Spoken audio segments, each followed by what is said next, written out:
The governor has emerged and has emerged. So wait till 2027. Whether you be alive or not, it's in the hand of God. So wait, He will govern us till 2027. And I believe, from what I'm seeing, the way he has started well, just yesterday, I hear now they are screening some commissioner. That tells you a man who is ready and prepared to work. You want to hit the ground running.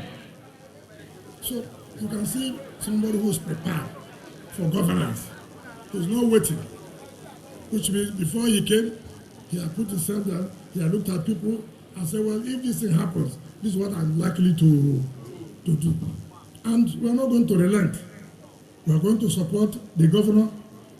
Anything he wants us to do, we will do. There's nothing like my mentor, there's no mentor. He is now our leader, isn't it? Anywhere he directs, we go, isn't it? He follow, we go. So I thank all of you.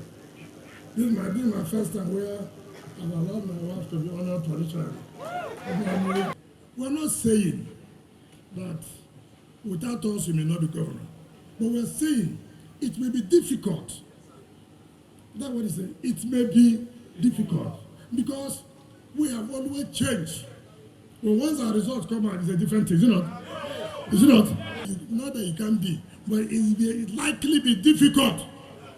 So whatever you are doing, hold us. Well, once you hold our local government, then you are likely sure that you'll be there. I think that's the message he gave. Thank you very much.